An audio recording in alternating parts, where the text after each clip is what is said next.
دو شرطیں رکھا. کیا کیا رکھا؟ بہت بڑا بڑا کام.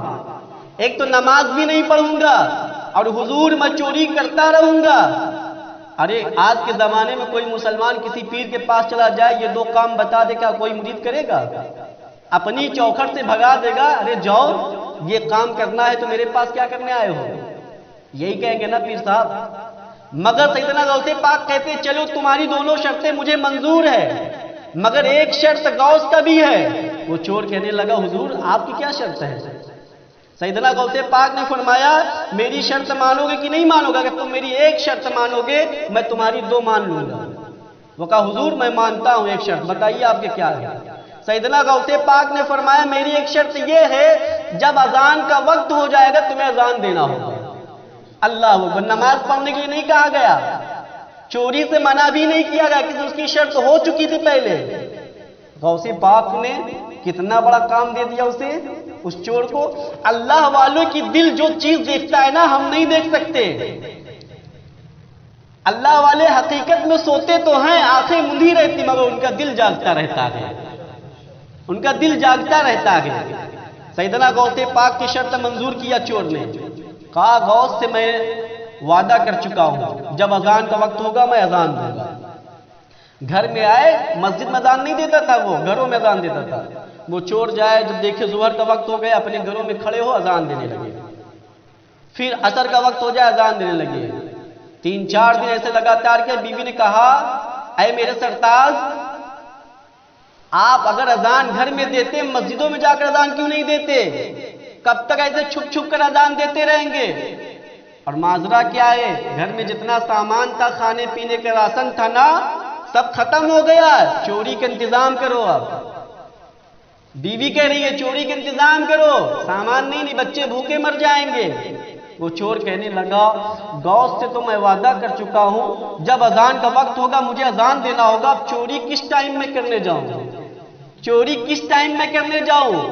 چور بھی بہت دماغدار تھا، سوچنے لگا کیا کیا جائے.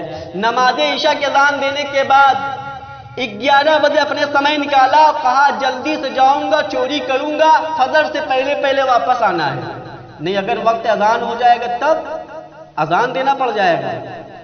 وہ چوری کرنے گیا، اور چوری جب کرنے گیا بغداد کے اتنے بڑے گھر میں گھس گیا جہاں پہ سونے، جواہرات، ہیرے، موتی سب رکھے ہوئے تھے.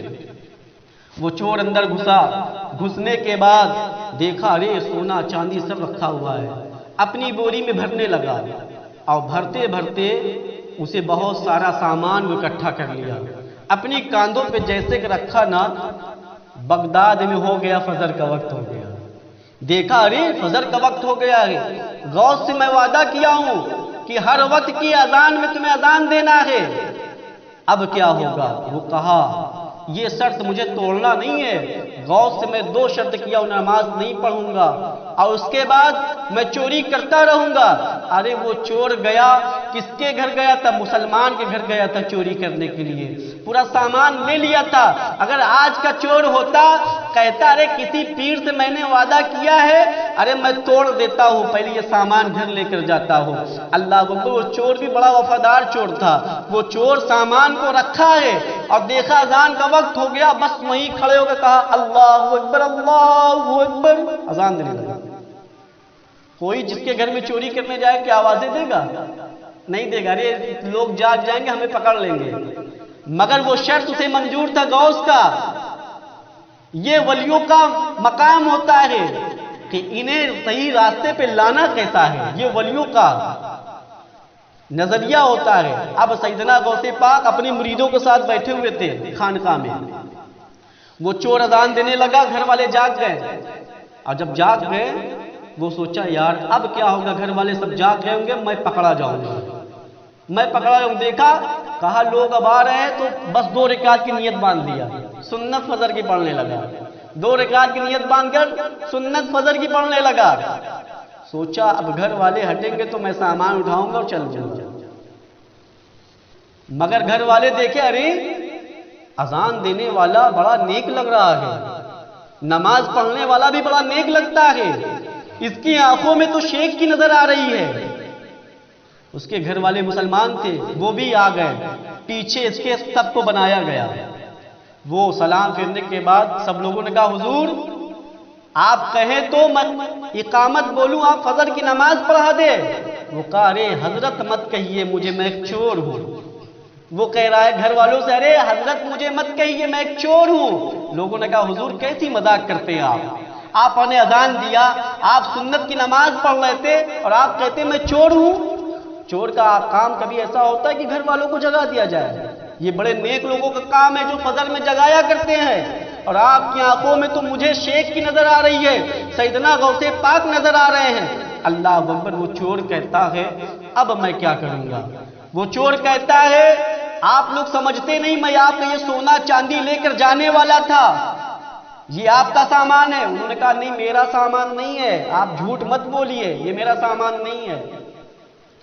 تو سیدنا غوث پاک بیٹھے تھے اپنے خانقاہ میں مریدوں کے ساتھ، آپ کی نظر کرم خانقاہ میں بیٹھے ہیں، ولیوں کا نظر دیکھیے، اپنی خانقاہ میں بیٹھے وہ چور چوری کرنے گیا ہے، آپ مریدوں کے ساتھ تھے۔ سیدنا غوث پاک کہتے ہوا پکڑا گیا چور، چور پکڑا گیا، چور پکڑا گیا۔ مرید کہتے حضور کہاں چور پکڑا گیا؟ کہتے بس چور پکڑا گیا، چور گیا تھا چوری کرنے، پکڑا گیا۔ مریدوں نے کہا حضور وہ کون چور دکھ رہا ہے؟ آپ نے فرمایا بس اس کی دو شرطیں میں نے مان کر میں نہیں پھنسا، میری ایک شرط مان کر پھنس گیا ہے، میری ایک شرط مان کر وہ چور پھنس گیا ہے۔ اللہ اکبر۔ اور یہاں جو پھنسا گیا ہے، گھر والے کہہ رہے حضور آپ نماز پڑھائیں، آپ نماز پڑھائیں، اقامت اجازت دی اقامت بولے۔ اب وہ پریشان ہو، سوچا میں اچھا پھنس گیا ہوں، کہ ٹھیک ہے تکبیر بولو نماز پڑھا دیتا ہوں۔ نماز پڑھانا تھا فجر کی، اللہ اکبر، نماز یہاں تک لانا سیدنا غوث پاک کا کام ہے، نماز پڑھنا تھا فجر کی۔ اللہ نے دل میں اتنی کیفیت پیدا فرما دی، وہ سلام پھیرنے کے بعد کہتے ہیں اے غوث میں نے آپ سے ایک شرط کی وعدہ کیا تھا، اس شرط پہ آ کر میں اس مقام پہ پہنچ گیا، میں چوری کرنے آیا تو لوگ حضرت کہنے لگے، کاش میں 5 وقت کی نماز پڑھنے لگوں گا تو لوگ مجھے بڑے بڑے قطب ابدال سمجھنے لگیں گے۔ یہ چوروں کا مقام۔ وہ چور کا یہ میرا سامان نہیں، گھر والے کہیں نہیں یہ آپ کا سامان ہے آپ لے کر جائیں، وہ کہے نہیں میں قسم کھاتا ہوں میرا سامان نہیں، میں چوری کرنے آیا تھا، میں غوث پاک سے یہ شرط کیا تھا۔ وہ کہا جب نہیں مان رہے تھے وہ ساتھ میں لیے اور سیدنا غوث پاک کے پاس پہنچے، اور پہنچنے کے بعد کہتے حضور میں آپ کی ایک شرط مان کر نہ پھنس گیا، مگر اب گناہ میں کبھی نہیں کروں گا، اور میں نمازی ایسے بن جاؤں گا کہ کبھی نماز چھوڑوں گا ہی نہیں۔ ولی گنہگاروں کو کیسے صحیح راستے پہ لاتے ہیں؟ کچھ کرنا پڑا کچھ نہیں کرنا پڑا، ولیوں کا نظر ہی کافی ہے، اگر وہ نظر کرم فرما دیتے ہیں گنہگار انسان کا بیڑا پار ہو جاتا ہے۔ وہ آیا کہا حضور اب میں اذان بھی دوں گا نماز بھی پڑھوں گا، اور میں آپ کے ہاتھوں پہ قسم کھاتا ہوں کبھی میں چوری نہیں کروں گا، میں کبھی چوری نہیں کروں گا۔ سیدنا غوث پاک نے فرمایا اب تم مجھ سے مرید ہو جا، اب تم مجھ سے مرید ہو جا، اور وہ مرید ہوا ہے۔ ارے وہ چور اس مقام پر آ گیا ہے، عبادت کرتے کرتے سیدنا غوث پاک کے ساتھ رہتے رہتے وہ چور ولایت کا مقام پا گیا، ولی کہلانے لگا، اتنی عبادت کر لیا۔ تو یہ سیدنا غوث پاک کی شان دیکھو کتنی ہے، سیدنا غوث پاک کی شان دیکھنا ہے مسلمانوں، دیکھو سیدنا غوث پاک رمضان شریف کا مہینہ تھا، رمضان شریف کا مہینہ تھا، کچھ مرید تھے آپ کے،